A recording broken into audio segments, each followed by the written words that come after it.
Welcome to the Canna Conversations blogcast, part video blog, part podcast, aimed to bridge the gap between the cannabis industry and the patients it serves. Join the ladies of Midwest Canna Concierge as they bring everyone to the table, from cultivation experts and dispensary staff to lawyers, doctors, and medical marijuana patients, to have open conversations around all things cannabis related.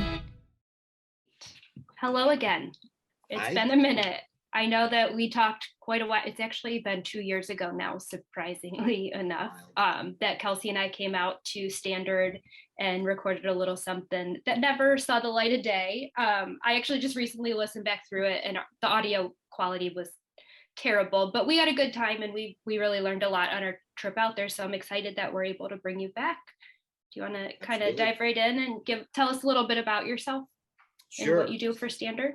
Yep. So my name is Rory McClain. I'm the director of sales for Standard Wellness. So I manage sales efforts across the country in all of our, Ohio's our home base. This is where we started, and in our emerging markets as well. We're currently in Utah, in Missouri, and we have been awarded some licenses on the East Coast. So rapid expansion. It's all very exciting. But yeah, I appreciate you having me back. It was a great opportunity. It's wild. It's 2 years ago now, but I know time flies. It blows me away to think how it's been that just as long since we've seen each other. But I feel like I used to see you all the time in the store, and now it's been so long. So kind of update us on what's been going on. Sure. So lately. Yeah, so I on a professional level, I kind of assumed the head role of sales at Standard Wellness. So I've been in sales since I graduated college, and it's a career path for me. But on a personal level, I've always been passionate about legislative reform and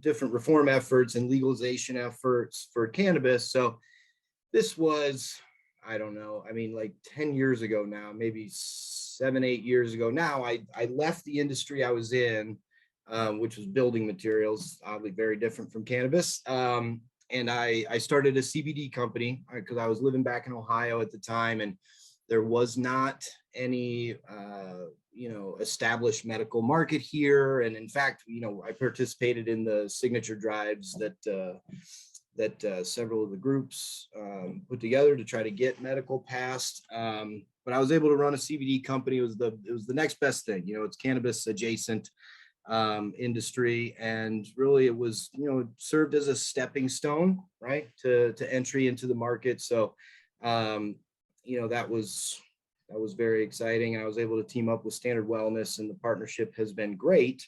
Oh, that's awesome. So you're still building up that CBD company then? No, sold the CBD. Sometimes we call the CBD companies decaf cannabis. There you go, right? So I sold the CBD company and the brand really to be able to join Standard Wellness. Gotcha. There was some, I believe there would have been some conflict of interest there. Oh, gotcha. That makes sense. So what brought you, I know that you've shared the story with me, but what brought you into the cannabis world? I know that you said you were in building materials, which is a completely, obviously different world. Yeah. So what brings you into cannabis then? Yeah, really, just, personal passion and like lifelong personal use and on a very personal level, right? So my whole life I used cannabis recreationally, really, but in a way I was treating anxiety and depression and things without knowing it, just kind of a benefit to recreational use. But and then it was always something that I did in conjunction with a profession. And when I mean did, I don't mean like personal consumption, just like being involved in Washington State before they went medical. I lived in Seattle, and I helped run a signature drive campaign out there, right, to get medical passed in Washington. But of course, that's unpaid, and that's just because I was personally interested and invested in seeing the success there. But I believe that cannabis is going to play a huge role in the opioid epidemic solution, right? It's not the whole answer, but it's going to play a significant part, I think, in prevention and treating people in active addiction. And I come from that, right? So I have life experience with opioid addiction, like so many others do. And, and I went through all the worst of the solutions, right? And there was a point in my life where I had left the industry I was in, and really just like so many others, I mean, I was spiraling and I was trying to get into rehabs and doing it in that way and medically following the assisted steps treatment. Right. But, like methadone and Subutex and Suboxone and all of those things that, the medical professionals say, this is the way out. Right. Mm-hmm. But I never got clean. And, I always would, you're sick once you stop taking those drugs. So really the only way that I was able to kind of claw my way up out of that dark hole that so many people find themselves in was with my personal use of cannabis. I was lucky enough to where, I have a brother who is very active in the community, and he was able to get me concentrates and things. And after all the 7 inpatient treatments and countless outpatient treatments, like I ended up doing it cold turkey as a 30-year-old man or a 29-year-old man on my mom's couch. 7 right? inpatient 7 inpatient treatments, and it was unsuccessful until you found cannabis. Yeah, and it wasn't that I found cannabis, but I just I returned to it, right? Because you were more aware of the medicinal benefit, like the properties of it, and better understanding how to use it for yourself. Exactly. Right. And so, for me, all the medically assisted treatment options that they'll recommend to you at a recovery clinic or wherever you go, they really just led me right back to active addiction. Right. Sure. And it was me kind of taking ownership of my own life and just taking my own health into my own hands and using cannabis as opposed to, the equally addictive drugs like methadone and Subutex and Suboxone that allowed me to build a life, free of opioid addiction. Right. And it was a years long process. It was, sure. And like so many others, it was ugly. And for the people that know me now and didn't know me then, it's, it's night and day. You're a different person when you're in that world and you're living that life. And it's not healthy, and it's, and it's dangerous, but, I'm an exception to the rule where I dug out of that and I was able to parlay my experience into a passion and a career. But, this is what I do with my life now. Just trying to provide some relief, right, to those still struggling. And unfortunately, Ohio, right, opioid addiction is not a qualifying condition. Which blows me away that we're still not there, but. Right. But, and I do believe that, it'll play a small but important role in our comprehensive approach to solving this systemic problem. I mean, it's no longer in any inner cities. I mean, it's everywhere in this country. Everywhere it is. And I think that I don't know if you've watched Dope Sick on Hulu. I think it's on Hulu. Yeah, it's insane. And to think that they just give you that they go like through the Suboxone clinics, and like you have to go in at a scheduled time every day, every week, or however often they go in. And then they're a slave to that system and to that drug. And it's right. And it's equally as addictive. Yeah, it is. It's a problem for sure. And it's a money racket, in my opinion. The pharmaceutical companies are, in my opinion, culpable for some of the active addiction on the streets now, even Absolutely. With heroin and some of the harder drugs, because nobody starts with a needle of heroin, right? People start with Vicodin and Oxy, and those are all drugs that were pumped into our communities by organizations and companies that knew the effects, right? So I have not seen Dope Sick. I just can't, I've been clean for I 100% support you not doing that, because as somebody who, like, I lost a cousin to an overdose, and my mom and I were each watching it separately, and she had come to me and said, how can you watch this? And I said, I honestly stopped halfway through because I couldn't. It drives me crazy to think that they got away with all that they did. But regardless of what the rules changed at a pharmacy level, the damage has been done, and people have figured out how to manufacture it and do what they need to do, and it's gotten out of hand. But I think that going back to cannabis and driving it back into that, I'm a big believer that with the knowledge that we now have about the plant and knowing the different parts of it and what it's used for and what each thing can do for us, and the tracking journals that are available, and the way that we have the ability to teach patients how to use the plant mindfully instead of just doing it to get high. Like, I think that kind of breaks the belief of, oh, well, you're just trading one drug for another drug. Right. But even people that hold that, opinion and that is their argument. I mean, you're trading one lethal drug for one non-lethal drug, right? Exactly.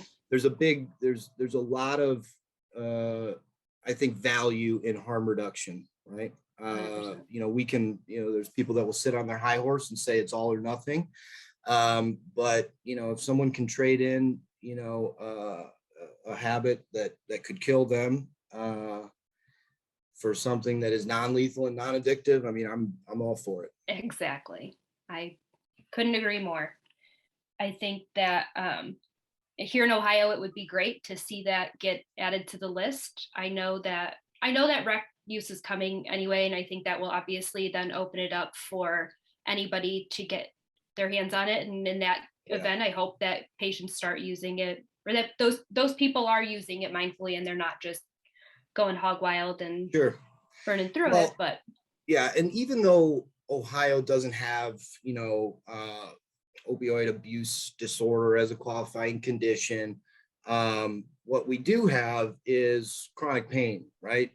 So a lot of people develop their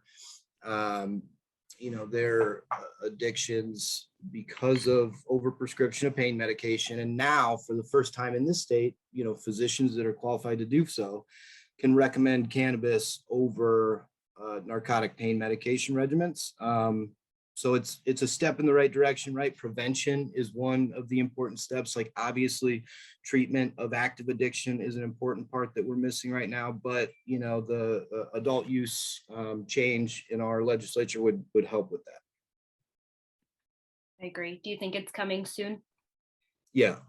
I mean, I just saw another bill was introduced on Tuesday or Monday or Tuesday of this week, I think. Yeah. So I think what you'll see will happen is either the ballot, we'll have enough signatures to get the ballot initiative up for a vote, and either that will pass, or similar to the House bill, 523, they will at the 11th hour come through and put their own bill through, just so that they can control the narrative and control the stipulations around an adult use program. But either way, it looks good. So how's standard prepping for that? The same as many other level ones, right? So we own a lot of land around our facility, and once we see the writing on the wall, we'll either receive a variance for another 25,000 square feet, or we'll just start building out greenhouses in preparation for the required increase in production capacity. Sure.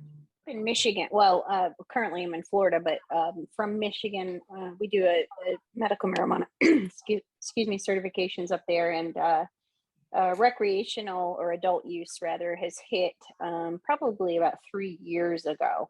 So we've had an opportunity to kind of see the transition and things like that. And I think Danielle and I have talked about this before, in the way that Ohio and some of the other places that are hitting recreational after, they seem to be a little bit more prepared in their rollout than what Michigan was. Hopefully we learn probably know a lesson about from Michigan.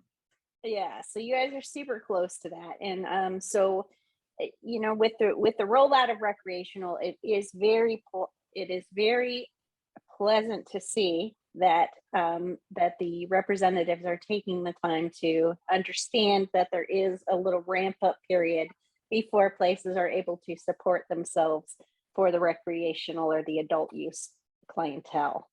Absolutely. Yeah. We don't. Yeah, it was tough. It was tough. What was it, like 3 days into the adult use and you guys ran out of flour? Yeah. So we'll try to avoid that.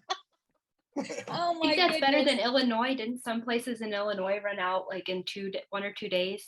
I think they were I'm not down. sure, but Illinois does have the opiate reduction, like They what you do. were talking about, where They you know if do. you're addicted to opiates, you can transition. I want to say it's a 6-month program for them, but I can't be quoted on that, but it's definitely a qualifier. I think, just as you've mentioned, Rory and Danielle, you've been saying this a lot too. It's critical, especially at this point in the game, to get as many people off of those harmful substances onto something that's a lot less harmful. You know, I know that there's even in Ann Arbor right now, not to focus too much on Michigan, but they have decriminalized the ethogenic. I mess up the pronunciation Shrooms. of that, but yeah, the shrooms and the I just call it ashwagandha shrooms. and the DMT and all that kind of stuff, all of the ethogenic plants, because of their medicinal properties. And if folks are having issues with other areas, maybe they can transition into something that's going to be a little bit more of a healthy alternative. I don't anticipate that they'd be doing that every day, but you know. But you're absolutely it's going right. along. You know, so we haven't won the war on weed, but we're close, right? It's not like it was 15 years ago. So I think the new tip of the spear is in psychedelics and their efficacy in treating depression and PTSD and opioid addiction. I mean, any slew of things similar to cannabis. And obviously they're a little different in the sense that things like ayahuasca and some stronger hallucinogens, you know, I think to have like a structured legalized program, you'll need some sort of oversight, but I look forward to those days too. You know, you would need like a clinic that you could go into. They could watch you. Yeah. That's the proposal they just put out, was a location that would guide. I think that's amazing. I think that would be, you know, and it's a legal way to make money for people who want to do that. They can get in and just provide the space and the experience. So are there going to be a bunch of rooms with like fuzzy walls and cool things? Well, yeah, really like just retreats, but you make a good point. If we can't monetize it, right? There will never be significant funding, and you'll never enact any real change on the legislative level. So it's those retreats and it's those clinics that will allow for some sort of profitability, and that's how we'll make real change, I think.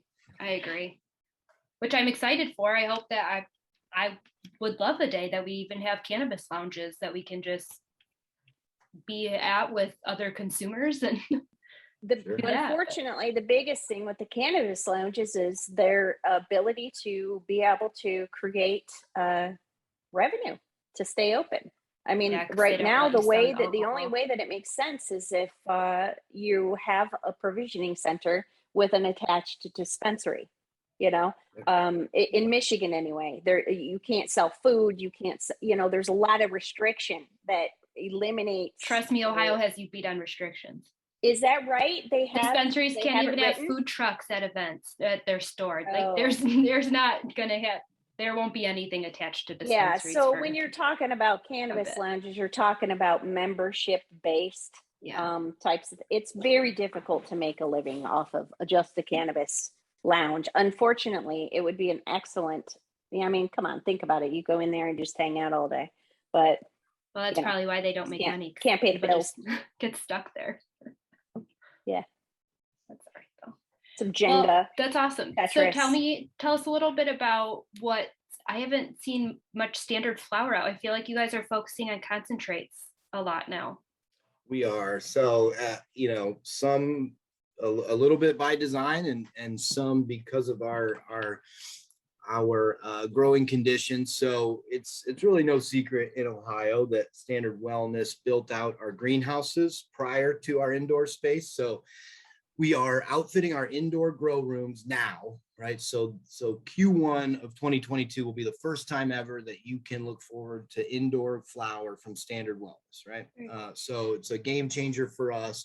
And the reason it's important is in Ohio, right, it's very difficult to grow in greenhouses in the summer months. It's in August, you can go out to one of our greenhouses, it's 95 degrees and 90% humidity. And in those conditions, right, plants are fighting just to stay alive. So they're not able to develop, bud structure that we're looking for. Cannabinoid potency goes down. There's issues with microbials and things that are just inherent with hot box, sauna type conditions. So in the summer months, when you see menus start to get very lean on Standard Wellness products, believe me, we love concentrates and gummies and all those things, and we divert a lot of our material to that. But I sell a lot of it as biomass, just because it's not of the quality that we would want to put our label on. That makes sense. So what have like I said, it's been quite 2 years now since we came out and toured the facility. So when we were there, you guys were really focusing on gummy consistency, and we watched patches being made, like the Mana patches. That was pretty entertaining. Yeah, that's super cool. Yeah, it was really fun to be out there. I told Rory we'll have to set up a time that we could go back and do another tour, maybe talk to some of the other crew members. But so what are you guys focusing on now? Like, what's going on in the facility now? So 2 years ago, we were trying to reformulate and fix our gummies, right? And the curing process. We can say effectively now that we've achieved that. So we have a new gummy formulation. So now in that category, the name of the game for us is new and exciting flavors and pushing the envelope on what a gummy can look like, right? So we've got effects gummies out. So we've got gummies that really, as far as I know, and I'm pretty sure, they're the only gummies in Ohio that can make a true medical claim, right? Because we infuse them with distillate, sure, but then minerals and supplements, right, associated with certain effects. So we've got a sleep gummy, an energized gummy, and an immunity boost gummy. So those are very well received. And then we're doing stuff like two-sided gummies, where we'll do like a lemon lime, right? Lemon on one side, lime on the other, or we just put out a purple lemonade, which is like Concord grape and lemonade, but the gummy itself is like standard on its edge. It's cut down the edge and it's dual colored. It's super cool. So what does it have, like two different types of effects that you're gonna get with that, or like? No, the separate color like gummies. Visual interest. I was gonna say, it just sounds fun to look at. I want to, And there are individual flavors too, so that's kind of exciting, and so that's all great, right? So that's a big change in our gummy lineup. But since you were out last, we continue to make, in my estimation, and I'm biased for sure, but the best BHO in the state. Our live batters and shatter and things like that are top notch. But we've really started to focus on like live rosin and solventless products. So we're putting out some really high quality rosin right now, which the market is responding very well to. You're talking my language now. Yeah, right. He loves concentrates. And same. It's so strange. I'm 38 years old, and I feel like I'm in the past 3 years have refound my interest in concentrates. But and then Danielle, aside from that, obviously, vape devices and vape cartridges are a big thing for us, and we've gotten into. You guys have the pods, right? Yes, so we do PAX pods. Yeah. Okay. I get confused. Everybody's got their different lines and who does what battery and for sure. all that. It's a little confusing for the patient. So Rory, you had made mention to I'm looking on the website here. You've got Ohio, Utah, and Missouri for locations. Yes. And then you had made mention to a couple of lobbying efforts, or some legislation that you have helped to get signatures for and things like that. So do you find, or do you feel like this is going to be something that you're going to be pursuing in other states as well? Like other than the Ohio, Utah, Missouri, what are your other markets? Yeah, so you we have have a in mind? provisional, we have a provisional cultivation license in Maryland. We have some licenses that are under appeal in other states that I won't mention here just because they're not official yet. But yeah, part of our business model, right, is to bring the greatest good to the greatest many. And the way that we can do that is increase our footprint. So instead of having this goal for expansion's sake, right, our company really tries to operate under kind of the guidelines of our mission statement, which is improving quality of life through the safe and easy access to cannabis. So when you apply that to a national level, we want to improve quality of lives to as many people as we can. And to do that, we have to, expand our borders beyond Ohio. And so we've done so in Utah and Missouri, and we'll continue to do so in the states that make sense for us. So what do you think in regards to federal legalization? If you think that's going to happen, and if so, when do you feel like that's going to come down? Yeah, I mean, it's on the federal level, it's tough to say, right? When it will either be deregulated, right, or at least has to be rescheduled, right? A Schedule I classification for cannabis is insane to me. When you have things like methamphetamines that are not Schedule I. So the rescheduling will allow for long-term and robust collegiate studies, which we need drastically and desperately in this country. But as far as a decriminalization effort on the federal level, it's hard to say, but it's all comes down to voting power, and there's more people in this country that believe that cannabis should be recreational legal than not for one of the first times, and that trend is not going to reverse. So it's just a matter of time. I agree. And I think that a big part of the, and I know I've said it this before, but a lot of it has to do with they haven't figured out how exactly they're going to get the money yet. Because in my opinion, I feel like pharmaceutical companies dump enough funds into political campaigns and efforts that they're freaking out because when this goes legal, their funding's going to drop. So as much, we invest in lobby efforts and there's MSO groups much bigger than us that spend a lot more than we do on efforts to sway the voting, behaviors of our politicians, but our pockets are nowhere near as deep as big pharma and tobacco and booze, right? And those three industries stand to lose a lot, through decriminalization and adult use. So they're throwing a lot more money at the problem, but it's inevitable and it's coming. And I think what you'll see, especially with tobacco, is they are positioned to be a big player in this industry, whether we want them to or not. And pharmaceutical companies will get on board too. There's already FDA approved CBD formulations and things. So it's a matter of time before pharmaceutical companies. I saw that somebody with the government has a patent on the therapeutic use of cannabinoids. So how can they deem it a Schedule I with no medicinal benefits or value to it, but then own the patent for the cannabinoids with their therapeutic value? Right. Well, I mean, as regardless of what your political leanings are, I mean, our government officials aren't dumb, and they'll position themselves to make money as well. Sure, of course. Yeah, so they have Marinol, and they have that Drabinol. I think there's a THC derivative and a CBD derivative, if I'm not mistaken.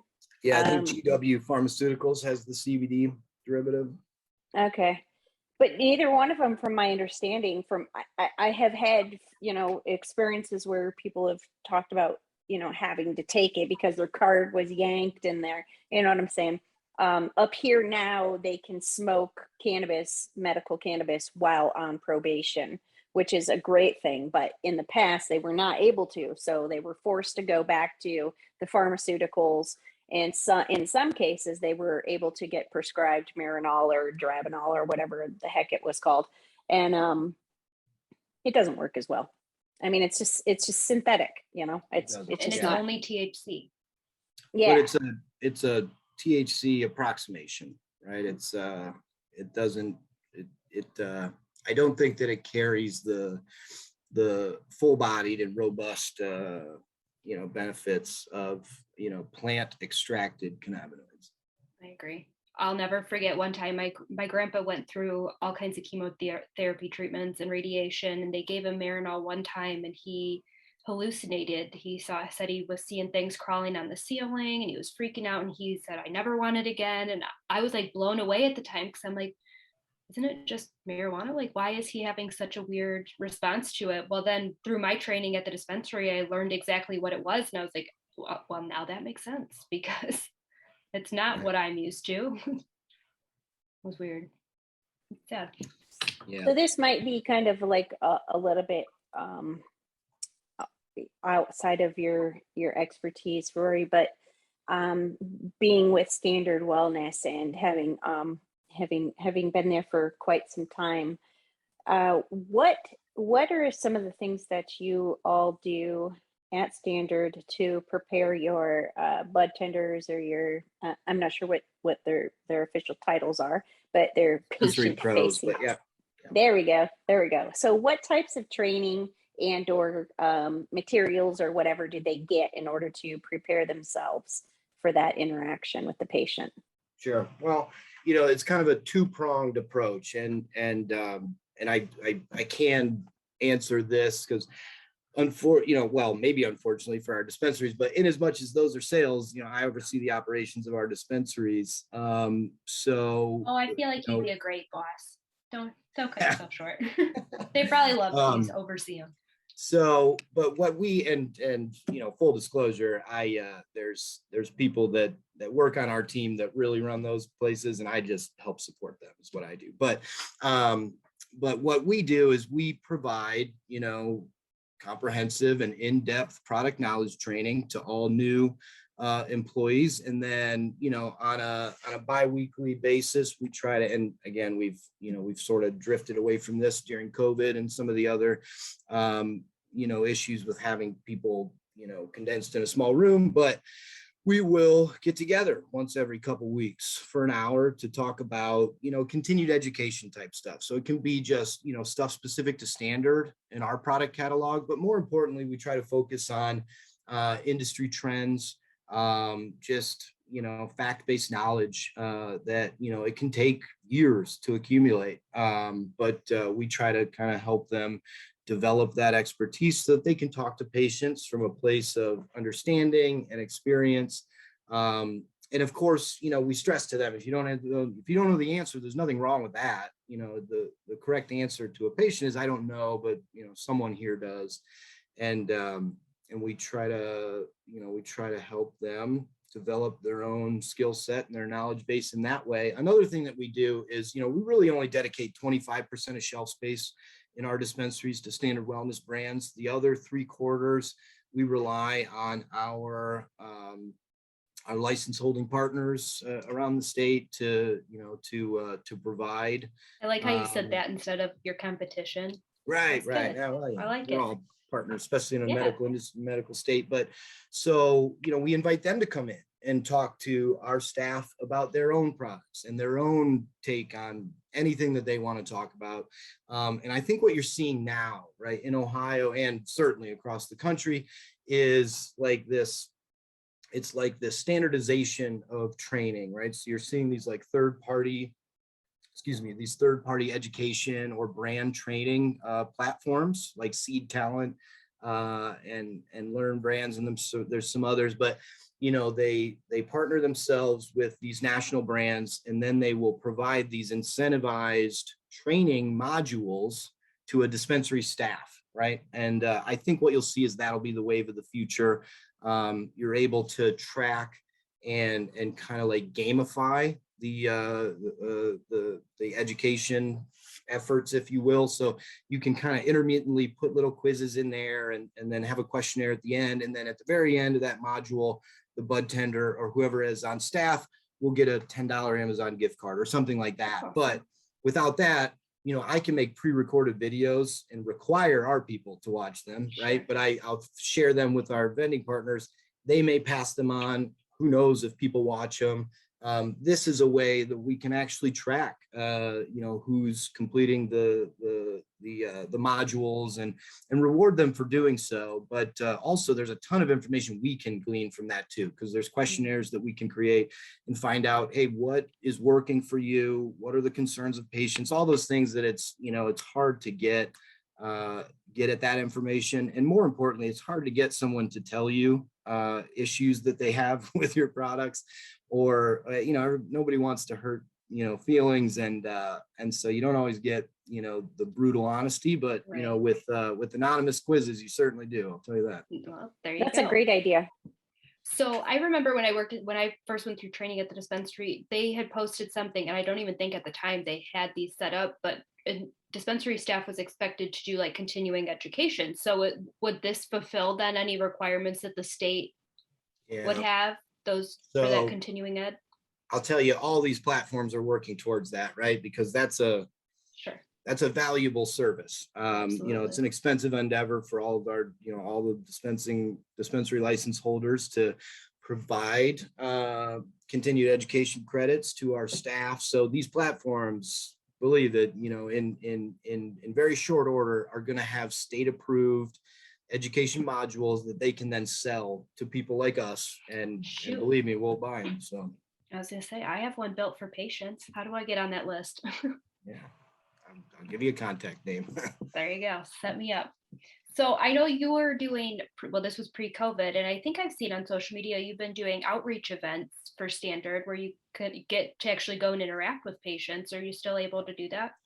I'm not. I mean, so I do as much as I can. We, you know, we've hired a sales rep here in Ohio.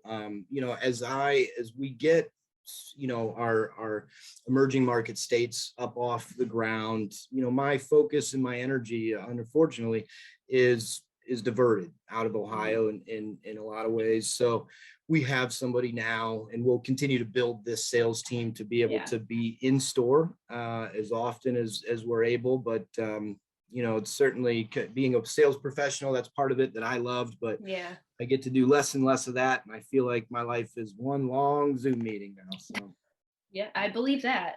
I can only imagine. It is the way of the future, isn't it? I know it. I mean, Danielle and I have known each other for over a year now, and we've been Zooming, right? We just literally met each other in person. When was it? In October. October. And that was right? the very first time. Up And at I felt like Gym. I knew her, though. I felt like, you know, this was just like, you know, I've already seen her a million times. Yeah. It was just so weird. But that's the way people are communicating now. Just this is it. Yeah. Well, this, I mean, it's so much better than a phone call. You can see facial expressions, and I'm very like emotive with my hands. You know, especially text and email are the worst because you can't pick up context from that. And so I can totally see how with the amount of interaction you guys had, you probably felt like you'd met several times. I know, for sure. You get to know people's facial expressions and stuff. I brought a friend up with me, and he's like, wait, so like, you know these people, right? I said, well, I mean, I do. Yeah. It didn't even like register with me that would be like a weird thing. Like, oh, let me go meet my Zoom friend. I mean, they formed a business together. I feel like we were good. Right. Well, think about our kids though, right? So, I mean, we all lived in the transitional period, right? Yeah. But I got a 6-year-old and we just had a baby boy. When they're older, right, this is going to be normal to them. I mean, connecting in a very real and meaningful way with somebody across the world, across the country, is going to be as genuine of a connection to them as a, in the same physical space type connection. Exactly. Which is Yeah, interesting. you're so right. You're so right. Even, grandparents and grandkids communicate this way, it is. It's a way of the future for sure. Making the world smaller, that's for sure. Yeah, I was gonna say, which is both a blessing and a curse, I think. I miss in person, but it helps. I like that we're still able to connect. It's great. But yeah, I totally get you missing being in the store and being able to see patients and interact with them, because that's, as much as I miss my coworkers and the environment of working in the dispensary, having patient interactions on the daily was what gave me fuel, and it's what makes the passion worthwhile, right? Like and my wife will would confirm this, and certainly she tries to help me with it, but I work 70 and 80-hour weeks, and what makes it all worthwhile is those success stories, and you find out that somebody had their first good night of sleep in years or whatever, or shit, they can go out and have a public interaction because they're able to manage their anxiety in such a way that allows them to have a meaningful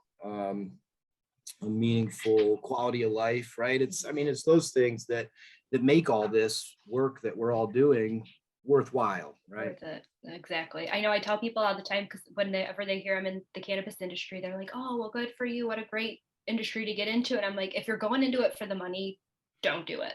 Like, just don't do it. Because there's a lot of scraping by until you get it going. You have to do it because it's your passion, because you believe it. It's your blood. Yeah. So.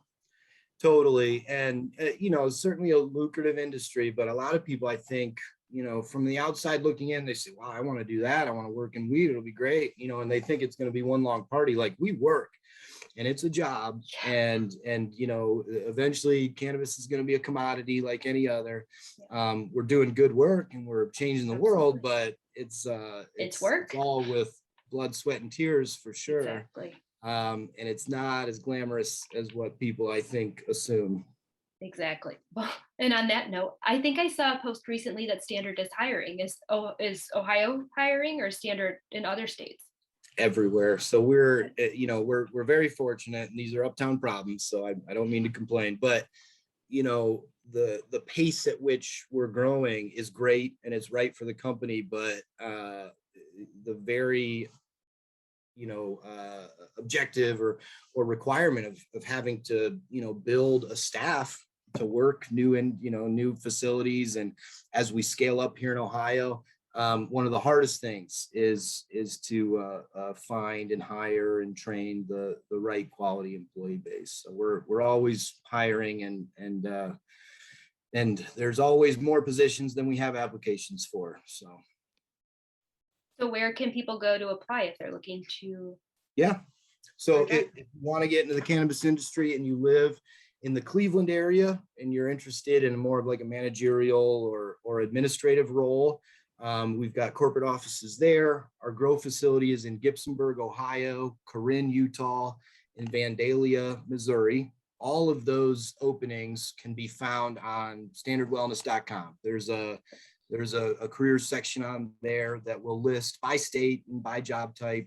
And for any one of those too, you can fill out just a general application. If you don't know, right, I want to be in cultivation, or I want to be in security, or whatever, you can fill out a general application, and then somebody in HR will get back to you if your particular experience and your passion is aligned with what we're trying to do. Very cool. That's exciting. So now, how many people? I think you were a team of one when you met with us 2 years ago. How many people do you have under you now? We, under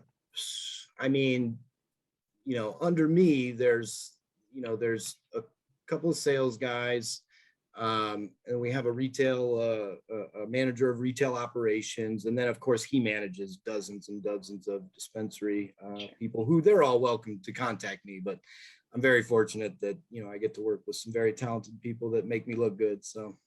And that's over at the Forest, right? We just keep calling it Standards Dispensary, but that's the Forest in Sandusky, right? Yeah, the Forest in Sandusky and in Springfield, Ohio. Oh, so you guys have two. I don't think I Yeah, knew that. we acquired a dispensary in Springfield since the last time we talked. Oh, very cool. Yeah, and then we're super excited. So we're in the remodel stage right now, but hopefully late Q1, mid Q2 of next year, we'll have an operational dispensary in Kansas City, Missouri. Ooh, very cool. Wow, that's crazy. So what's rolling out soon? I know we talked about the gummies. This is my last major question I have is what's Sure. rolling out product wise for Standard that people should look out for? Well, like I said, indoor flower is going to be, really the biggest splash for us in 2022. Is Purple Punch coming back?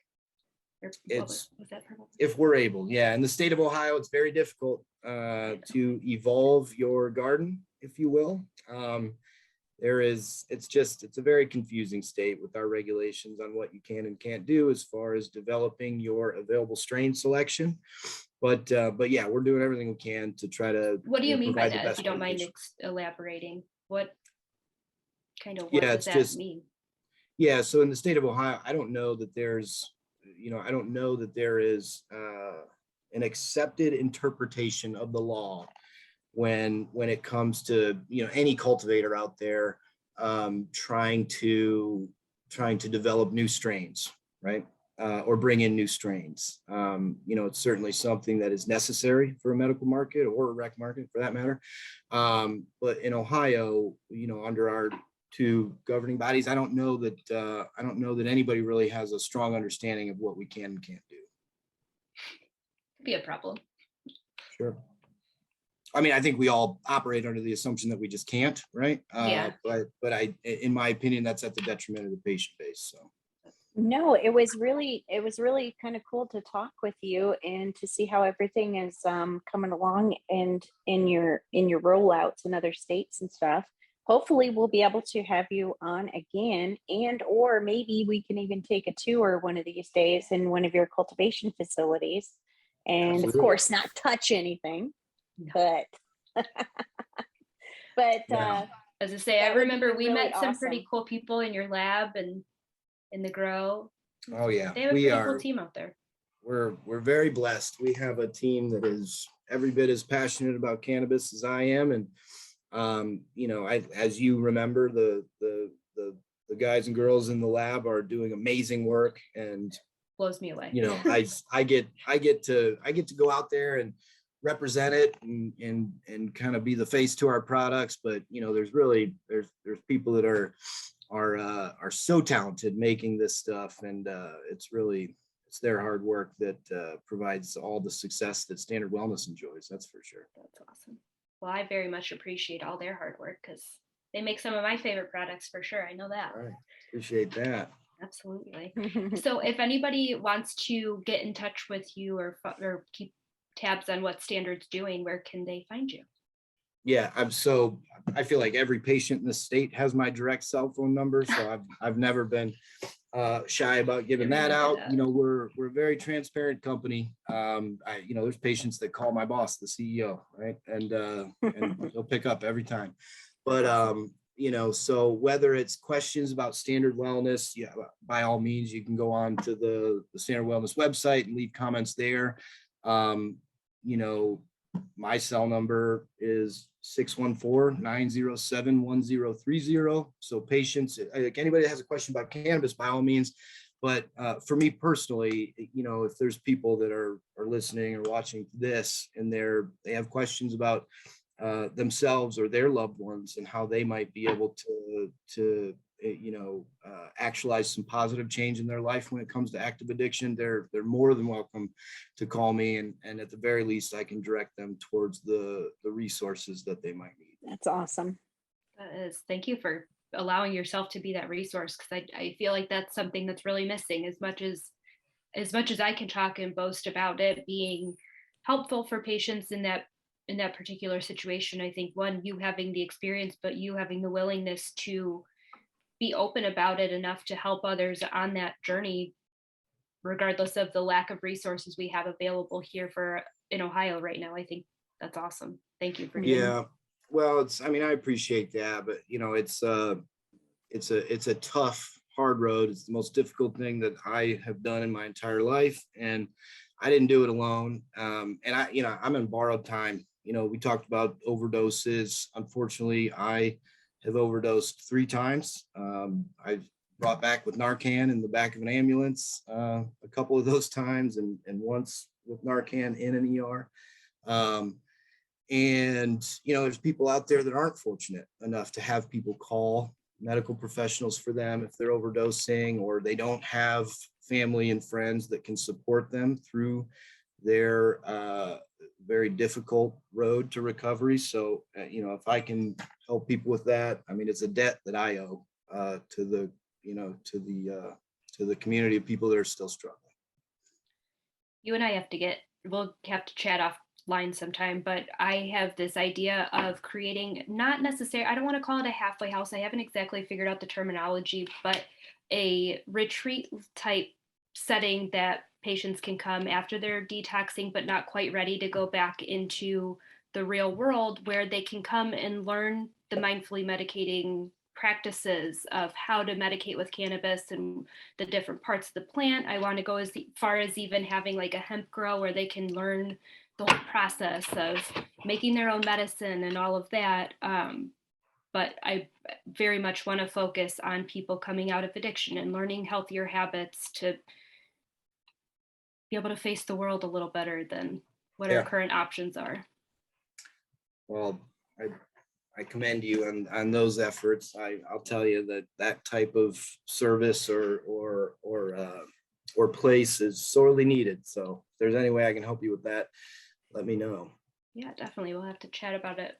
But I appreciate you coming on the show and letting us record again. We'll have to set up again after the holidays and see when we can come down and tour the grow. Yeah, anytime, just about a week or two's advance notice, and I can schedule to meet you guys out there, and we'll do the full, 5 and dime tour. It's fun. I don't get to do that often anymore either, so I look forward to it.